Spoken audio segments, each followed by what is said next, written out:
For 13 years, a man lived in the shadows. And in those shadows, he turned his most depraved fantasies into a living nightmare for 17 young men. His name, Jeffrey Dahmer, would eventually become a synonym for pure, unimaginable evil. So today we're going to delve into his story.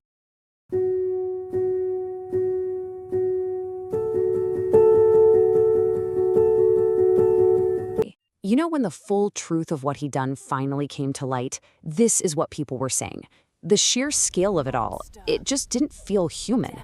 It felt like something else entirely, setting this dark, almost mythic tone for a story that was terrifyingly real. And it all came to a crashing halt on this one night, July 22nd, 1991. We're in Milwaukee, a city you'd think of as this friendly, hardworking, Midwestern place. Nobody, and I mean nobody, could have imagined the absolute house of horrors that was about to be discovered inside one small, ordinary-looking apartment. To really understand this story, we're going to start at the end, right at the breaking point, with a frantic, desperate encounter that happened just before midnight, an encounter that would blow everything wide open. Okay, so picture this. A man is running down the street, and he's frantically trying to flag down a patrol car. And as the cops get closer, they see he's got a handcuff dangling from one of his wrists. He tells them he just escaped from a guy's apartment nearby, apartment 213. And when those police officers go to investigate, they walk into a scene so horrific, one of them later said he heard screaming and only realized later that the screams were his own. So how does a person become a monster? I mean, really, how does that happen?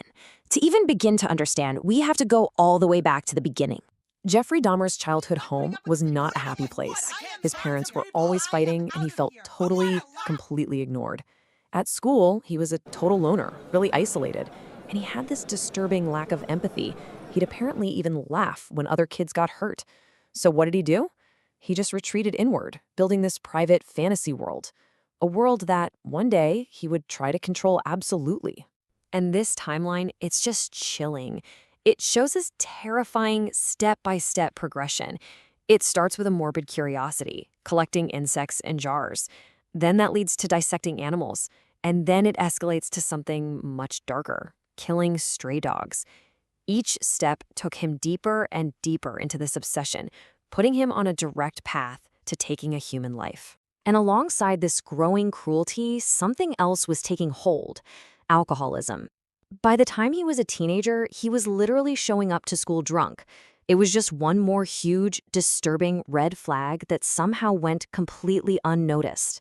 Well, it wasn't long before those private, violent fantasies were going to collide with the real world. And it all started with his very first murder. The year is 1978. Dahmer is just 18 years old. His parents have just gone through a messy divorce, and his family has left. So, for the very first time, he is completely alone in that house, left to his own devices in his own dark world. He picked up a 19-year-old hitchhiker, a kid named Stephen Hicks, and brought him home for drinks. But when Hicks said he wanted to leave, something inside Dahmer just snapped. He bludgeoned him with a barbell and then strangled him. And then he began the ritual that would define his crimes, dismembering the body, dissolving it, destroying the evidence. The fantasy was now a reality. This is the question that just baffled everyone. I mean, this wasn't about rage or revenge or any of the typical motives you hear about. The real reason was something so much more twisted. And here it is in his own words. Dahmer's motive, at its core, was this profound, all-consuming terror of being abandoned. He didn't want his victims to leave, ever. So he killed them, because that was the only way he felt he could have permanent possession, total control. So after that first murder, there was a long gap, almost 9 years. But then Dahmer moved to Milwaukee, and here, in his apartment on 25th Street, the killing spree began for real. He developed this chilling, methodical system. He'd target young men, often from gay bars, people he thought no one would look for. He would drug them, strangle them, and then his depravity would just spiral into necrophilia, cannibalism, and even these bizarre, crude attempts to create mindless zombies by drilling holes into their skulls. And what's truly tragic is that he came so close to being stopped. A 14-year-old boy, Konarak Synthosymphone, actually escaped, naked and bleeding. But Dahmer, cool as a cucumber, convinced the police it was just a lover's tiff.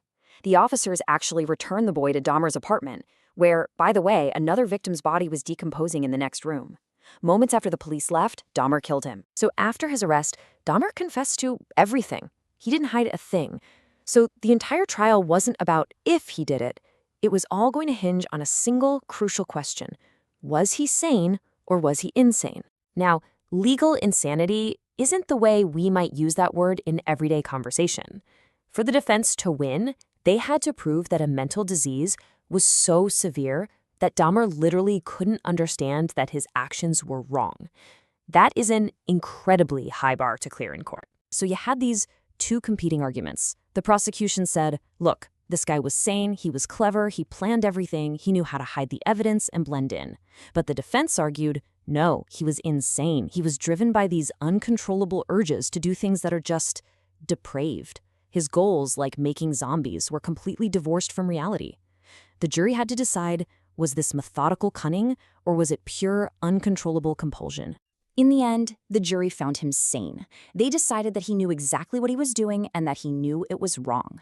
And his sentence, 936 years in prison. There was going to be absolutely no escape. In prison, Dahmer said he was relieved that he couldn't act on his urges anymore. He even got baptized. But just 6 months later, in this moment of truly chilling symmetry, he was beaten to death by another inmate with a barbell. The very same weapon he used to commit his first murder all those years ago. So, what's the legacy of a story like this? After everything we've heard, what are we really left with? Well, we're left with some really unsettling and lingering questions. You know, they actually demolished the apartment building in 1992, trying to just erase the physical stain he left on the city. But you can't tear down a memory, right? The story of what happened in apartment 213, it remains. And it forces us to confront the absolute darkest capabilities of human nature. In the end, how do you account for it? For someone who drills holes in skulls to try and make zombies, there's just something there that is ultimately inexplicable. And despite everything we know about him, we're left with that fundamental, chilling mystery. A reminder that some darkness, some evil, can never truly be explained.